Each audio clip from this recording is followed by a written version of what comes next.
جناب استاد عزیز، آقای هلال گرامی، سلام خدمت شما. امیدوارم که خوب و خوش باشین. میشه درباره نوآوری که شما داشتیم و اختراعی که انجام دادیم یک معلومات مختصر به ما بدیم که این اختراع چی هست و چی کاربرد داره؟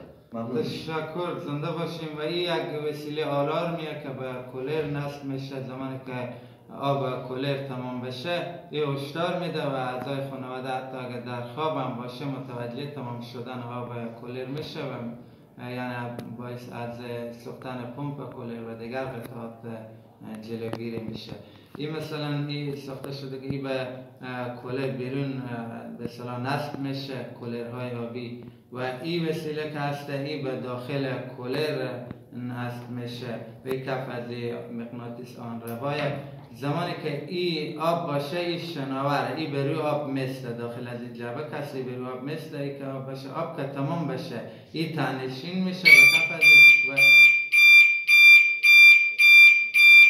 این هشدار میده که یعنی آب کولر تمام شده و باز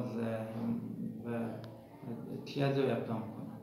تشکر. آیا این وسیله شما خاص برای افراد نابینا هست یا نه دیگه افراد هم میتونه استفاده کنه؟ عموم ملت میتونن از استفاده کنه، فرق نمیکنه بینا و نابینا، چون در بعض مواقع بینا هم متوجه نمیشه که آب کولر تمام شده، باز این هشدار میده.